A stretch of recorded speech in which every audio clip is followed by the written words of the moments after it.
Dahil sa isang tip, nalaman ng mga otoridad ang posibleng kinaroroonan ng suspect sa pangahalay sa isang menor de edad sa Rizal. Pinlano ng mga pulis ang entrapment operation.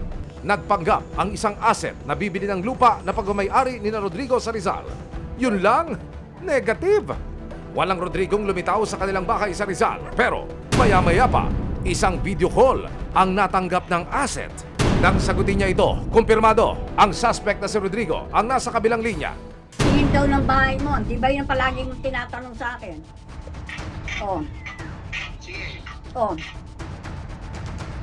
Eh, so magkano ba anak? Taga saan pa kayo? Sa ano po, Kainta lang po. Mahirap yan. Kainta yan eh. Saan kayo sa Kainta? Sa may ano lang po, sa Bloodway po. Sa may tulay. Oo, malayo yan. Oh. Ba't kayo nakapunta dyan? Nasabi lang po sa amin nung ano, na binibenta daw po dito. Hindi man nagpakita, hindi tumigil ang mga otoridad sa pagtugis sa kanya. Hanggang sa isa pang tip ang nakuha nila na posibleng nasa Marikina City si Rodrigo. Sinuyod ng CIDG, DSOU at Resibo ang dalawang barangay sa Marikina City.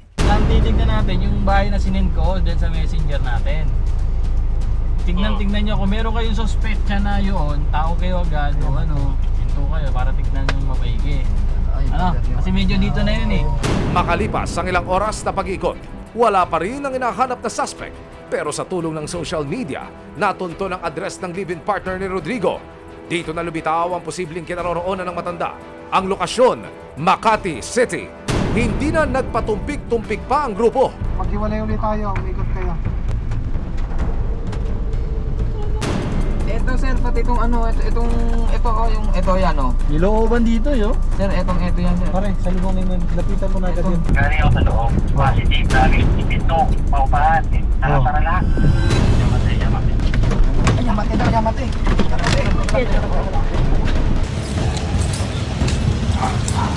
For real na talaga, nasa loob ng bahay ang mailap na suspect. Ang pulis po kami. Huwag nyo naman po siguro. Taga-CIDG po kami. Wag na po tayong gagawa ng hindi maganda. Hindi ako nakatayo eh.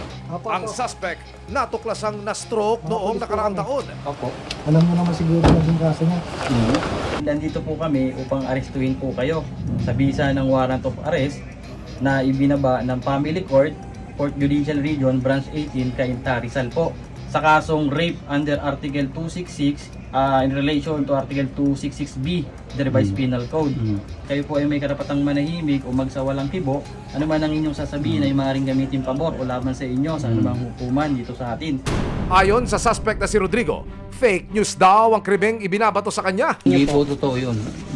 Matay na ako, tsaka alam ng Diyos, hindi ako talaga nang nagpiyasa nga ako, tapos nung hearing ko ng February, hiningan ako ng 200,000 damage per issue raw. Wala akong ibayad. Patunayan naman talagang hindi ako nang rape. Alam niyo po bang meron na po kayong warrant po doon? Opo, sabi sa akin niya, may warrant daw ako pag hindi ako matin.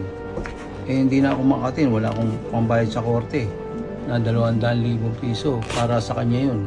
Kung ano man, patawarin na ako, wala naman akong ginagawang masama para magpagaling na lang ako dito. At saka inom ko yung gamot ko, iniinom ko eh. Mahal ang gamot ko eh. Pag naubos yan, wala nang bibili ng gamot sa akin. Tsaka pag humiga ako sa ganyan simento, iba pakiramdam ko. Nanginginig yung katawan ko. Pineperahan lang daw siya ni Beth, kaya siya sinampakan ng kaso. Hanggang sa nagkasakit ako, pinakulong niya ako. Hanggang sa hindi na ako mati ng hearing kasi nga 200,000. Sabi niya, damage per issue raw. Mari naman itong itinanggi ni Beth. Wala akong hinihinging pera sa kanya. Alam ko wala siyang pera. Anong hihingin ko sa kanya? At kung ako man hihingi, hindi 200,000 lang. Yung akusado na to, kung saan-saan kasi nagtaguto gawa ng inilabas na warrant of arrest ng Branch 80 ng Cainta Rizal sa kasong rape, object rape at assault. Sa tulong na rin ng e-warrant system ng PNP, madali nating nakita yung address ng kinakasama nito o yung live-in partner nito. At nang binuksan din natin yung e-rogue, doon natin nalaman na mayroon pa pala siyang kaso na acts of lasciviousness. Wala naman pong kriminal o gumagawa ng karumal-dumal na kasalanan na aamin siya. Walang magnanakaw o walang mamamatay tao na aamin na gano'n ang kanyang ginagawa. Sa pagkakadakip sa suspect, makakapag-move on na raw ang pamilya ni Karina at umaasang mabilis na gugulong ang hustisya para sa kanya. Mabuti sa kanya yun. Tama sa kanya yun. At gusto ko, habang buhay na siyang magdusa sa kulungan. Ama siyang makulong ng habang buhay kung habang buhay. Pagdusahan niya, ginawa niya yun eh. Kasalanan niya, panagutan niya.